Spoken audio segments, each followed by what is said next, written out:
झारखंड विधानसभा चुनाव से पहले रांची प्रेस क्लब में आपकी विकास पार्टी द्वारा प्रेस कॉन्फ्रेंस किया गया।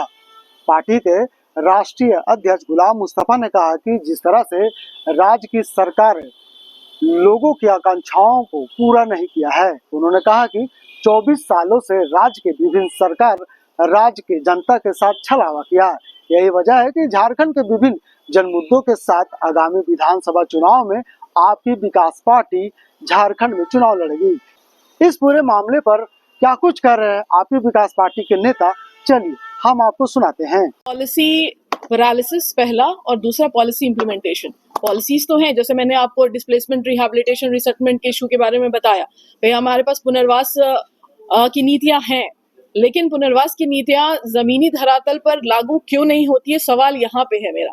हमारे पास पॉलिसी है, पॉलिसी बनी हुई है, लेकिन पॉलिसी का सही तरीके से जो इम्प्लीमेंटेशन होना चाहिए वो नहीं होता है। तो हमारी पार्टी ये इंश्योर करेगी कि अगर उसे ये मौका मिला तो वो जितनी पॉलिसी पैरालिसिस झारखंड में हो रही है, या जो भी राजनीतिक समझिए दबाव जो होता है, उस दबाव को कम करते हुए अपने एजेंडे, मतलब हमारा जो एजेंडा है कि समाज में जो विकास हो वो सतत हो और वो सबके लिए बराबर हो, चाहे वो आदिवासी हो, चाहे वो अल्पसंख्यक हो, चाहे वो दलित हो। हमारी पार्टी का एक ही मुद्दा है कि सभी को एक पटल पर लाकर एक हिसाब से लोगों में बराबर जो है समस्या, जो भी समस्या है, उनका निदान और निवारण ये हमारी पार्टी की जिम्मेदारी रहेगी। इसमें आरक्षण भी तो बहुत बड़ा मुद्दा हो सकता है, क्योंकि आप बोल रहे हैं सबको बराबर मिले जी। इसमें आरक्षण का भी मुद्दा आ सकता है, कैसे? जी, आरक्षण का मुद्दा तो ये लाजमी है, वो इसीलिए लाजमी है क्योंकि कैसे सबको बराबर मिले?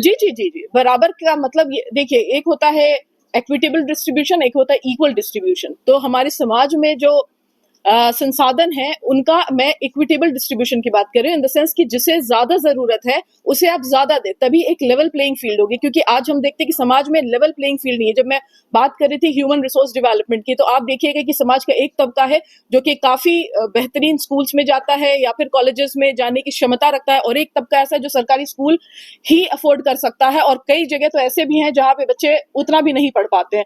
तो ये जो अनइक्वल डिस्ट्रीब्यूशन है, इसको इक्वलाइज करने की कोशिश में एक कवायद ये है कि जो सरकारी स्कूल है उनका स्टैंडर्ड्स बढ़ाया जाए, उनको जो भी रिसोर्सेज है उनको मुहैया कराया जाए और उन पे विजिलेंस रखा जाए। तो एक लेवल प्लेइंग फील्ड जब आप लेके आ जाते हैं तो फिर रिसोर्स का इक्वल डिस्ट्रीब्यूशन हो सकता है, तब तक इक्विटेबल डिस्ट्रीब्यूशन की तरफ हमारी पार्टी अग्रसर रहेगी। ये मुद्दे आप लेके किसी और पार्टी में भी जा सकती थी बात करने के लिए, आप उस पार्टी में आप ज्वाइन भी कर सकते, तो फिर आपने इस पार्टी का नया आविष्कार क्यों किया? इस पार्टी का देखिए आविष्कार इसलिए इस मुद्दे पे हुआ क्योंकि जब जेएमएम, आप देखिए जेएमएम की जो सरकार है, जो कहा जाता है सो कॉल्ड कि वो आदिवासियों के हित की रक्षा करने की वाली सरकार है। जब मैंने अभी जब मैं स्पीच अपना जो वक्तव्य है वो बयान कर रही थी, तो मैंने बताया कि मैंने खुद आदिवासियों के ट्राइबल एरियाज में, जैसे ईचागढ़ और चांडिल, ये दो एरियाज में मैंने खुद अपना रिसर्च वर्क किया है डिस्प्लेसमेंट के ऊपर। तो मैंने आदिवासियों की दयनीय स्थिति खुद आंखों देखी मैंने बात की है, वैसी बातें मैंने की है जो मैंने खुद महसूस किया है, देखा है। तो ये आदिवासियों की सरकार है नहीं। अगर मैं जेएमएम में ज्वाइन करती भी हूँ, मेरे पास क्या वेयरविदॉल रहेगा या मुझे क्या फ्रीडम मिलेगी कि मैं उन आदिवासियों की वो समस्या जो मैंने खुद देखी है उसको सॉल्व करूं। नंबर 2, जो मॉब लिंचिंग की घटना है, खुद सरकार का ये आंकड़ा है 46, 2017 से 2022 तक 46 मॉब लिंचिंग की घटनाएं हुई हैं। मॉब लिंचिंग की घटनाएं होने के बाद जब बिल आता है सदन में, बिल पास नहीं हो पाता है। बिल क्यों नहीं पास हो पाता है? नंबर 1, मतलब कि आप इस समस्या को लेकर गंभीर नहीं है। समाज में इस तरह की जो अन्याय, सामाजिक अन्याय जो हो रहा है, इसके बारे में न जेएमएम के पास कोई आंसर है, ना बीजेपी के पास कोई आंसर है। जब आपकी विकास पार्टी से मैंने संपर्क किया तो मुझे ये इनका विजन और मिशन जब ये दिखा कि ये बात करती है आदिवासियों की, ये बात करती है अल्पसंख्यकों की, ये बात करती है उन पिछड़े तबकों की जिसे समाज में वंचित कर दिया गया है, जिसे समाज में आवाज नहीं है, तो ये पार्टी उन जो समझिए कि बेआवाज लोग हैं उनकी आवाज बनने का काम करेगी। इसीलिए मैं इस पार्टी के साथ हूँ। एक सवाल और जी देखिए, विस्तार का सेंस, अर्थात मैं जो आप पूछ रहे हैं उसका सेंस मैं यही समझ रही हूँ कि आपके जो कार्यकर्ता है वो किस किस लेवल पे काम करेंगे और कब से काम करना शुरू करेंगे। जी राइट, अगर मैं ऐसा समझ रही हूँ तो साथ में ये भी है जी कि कार्यकर्ता का डिस्ट्रीब्यूशन, काम का डिस्ट्रीब्यूशन हर जिले में हो चुका है। नहीं, अभी चूंकि मैंने अभी बताया कि अभी पार्टी लॉन्च हुए जस्ट 1 महीना हुआ है, तो अभी हमें बहुत सारे काम करने हैं और उसमें पहला काम यही है कि हमें काम का डिस्ट्रीब्यूशन रिस्पॉन्सिबिलिटी जो है वो लोगों में बांटनी है और लोगों को डिसिप्लिन करना है। ये हमारी पार्टी का सबसे पहला ऑब्जेक्टिव है कि सबको अपनी जिम्मेदारी बांटना और जिस जिस क्षेत्र में जिसकी जो हैसियत है, जिसकी जो अंडरस्टैंडिंग है, जिसकी जो कैपेसिटी है, जो क्षमता है, उसके क्षमता के हिसाब से उसको कार्यभार देना। अपने वक्तव्य के दौरान आपने एक बात कही थी कि जी। 81 विधानसभा जी से आप अपने प्रत्याशी खड़ी कर जी जी कैसे होगा संभव? जी संभव क्यों नहीं है। हमारी जो बातें हैं वो 1 महीने से ये बातें चल रही हैं कि जिसने अपने अपने क्षेत्र में जिस भी तरीके के, चाहे सामाजिक या आर्थिक लेवल पे, जिस भी लेवल पे जिसने कुछ तो काम किया है, लोगों की समस्याओं से जो अवगत है, वैसे हमारी पार्टी में ऐसे बहुत सारे लोग हैं जिन्हें हम पार्टी का एक चेहरा के तौर पर खड़े कर सकते हैं और उन पे अपनी दावेदारी लगा सकते हैं। उज्जवल कुमार रावण और आपकी विकास पार्टी आपका हार्दिक अभिनंदन करती है। मीडिया बंधुओं को, इलेक्ट्रॉनिक मीडिया हो, प्रिंट मीडिया हो या सोशल मीडिया हो, सभी को मेरे ओर से जय भीम जय जोहार। आज देखिए, मैं एक नई जिम्मेदारी के साथ, आज तक तो मैं समाज का कार्य कर रहा था, दबे कुचले को आवाज को उठा रहा था, चाहे किसी भी परिस्थिति हो, शासन प्रशासन से लड़ने की हो, मतलब खुल करके मैंने आवाज को बुलंद किया। अब साहिब कासिर हम कहे थे कि राजनीति तो मास्टर चाबी है जहाँ से सारे बंद दरवाजे को खोला जा सकता है, इसलिए आज हम लोग से राजनीति शुरुआत की है। और मैं 1 से नहीं, मैं 0 से स्टार्ट कर रहा हूँ। 0 से स्टार्ट करने का मतलब कभी व्यक्ति हारता नहीं है। और एक कहावत है कि चलता हुआ आदमी और दौड़ता हुआ घोड़ा कभी बुढ़ा नहीं होता, कभी थकता नहीं। तो भाई, हम लोग जो अपनी विकास पार्टी बनाई है, दिखने में तो नहीं लग रही है, लेकिन ऐसे ऐसे लोग हमारी पार्टी में आ रहे हैं, दिखने में तो छोटा, लेकिन धमाका बहुत बड़ा होगा इस बार। झारखंड में देखिए, झारखंड में हुआ कि पूरे भारत देश में सामंतवादियों का राज हुआ क्या है एक्चुअल में, गजब का शोषण। राजनीति ने ये बिजनेस कर रहे हैं और जब जब अत्याचार शोषण हुआ है तब भगत सिंह के जैसे लोग पैदा हुए हैं झारखंड के अंदर, या तो पूरे देश के अंदर ऐसे ऐसे क्रांतिकारी लोग पैदा हुए हैं।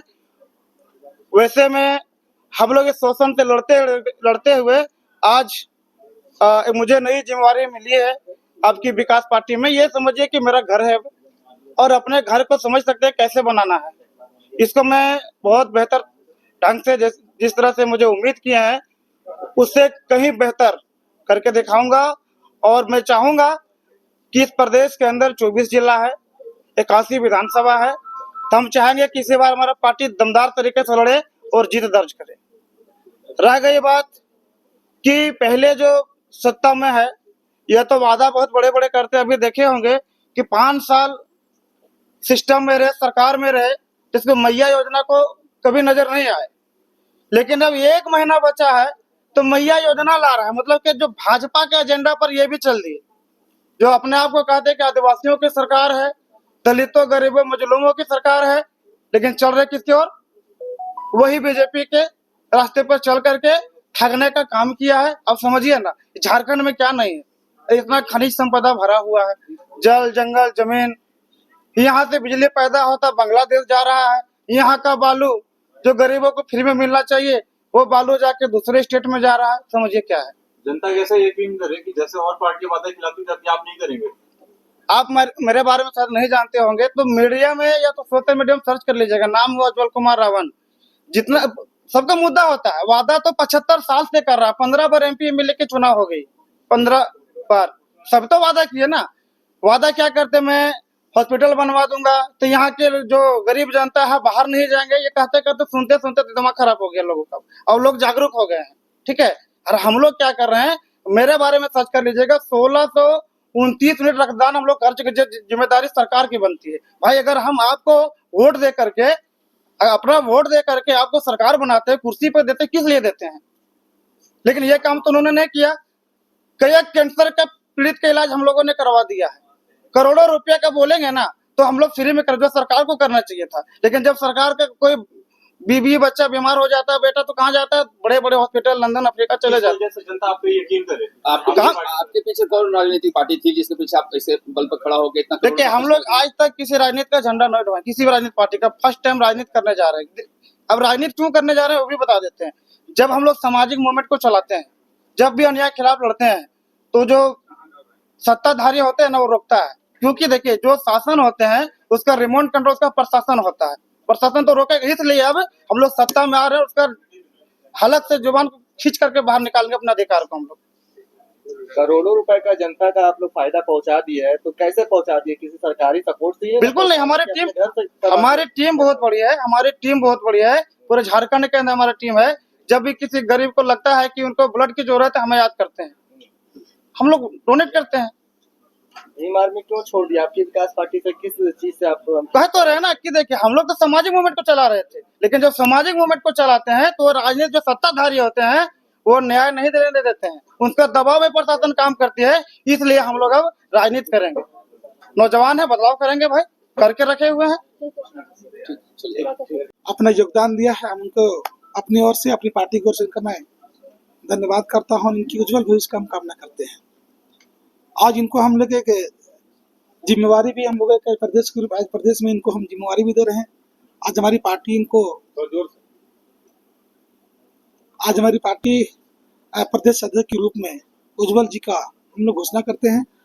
और आने वाला 20 जनवरी कि हमारी पार्टी, आपकी विकास पार्टी 20 अगस्त से हमारी पार्टी पूरे प्रदेश में झारखंड बदलाव संघर्ष यात्रा करेगी, जिसकी आगाज 20 अगस्त से कोडरमा की धरती से होगी, जो रांची राजभवन पर पहुंचकर, ये हम कभी इनको अलग अलग रूप में उनको बांटा हमने। जो फर्स्ट जो हमारी होगा कार्यक्रम वो 20 अगस्त से 26 अगस्त चलेगी, जो हम लोग राजभवन आएंगे। जो आज हमारी राष्ट्रीय प्रवक्ता काका जी ने बताया कि क्या क्या झारखंड की जो बेसिक मुद्दा हैं, चाहे वो पलायन हो, बेरोजगारी हो, चाहे शिक्षा हो, चाहे सरकार की गलत नीतियों की वजह से जो आज प्रदेश की व्यवस्था चरमराई हुई है। आप देख रहे हैं कि आए दिन प्रदेश में लिंचिंग हो रहा है, और लिंचिंग के साथ साथ युवा बेरोजगार हैं, शराब पीकर लोग रोडों पर आके उत्पाद मचा रहे हैं, और किसी कारण से उनकी हत्या हो जा रही है लोगों का। और इसी के बाद हमारे चाहेंगे कि पहले हमारा जो आज उज्जवल जी हमारे जो पार्टी ज्वाइन करें, पहले हम चाहेंगे कि हमारे उज्जवल जी साहब ले लीजिए।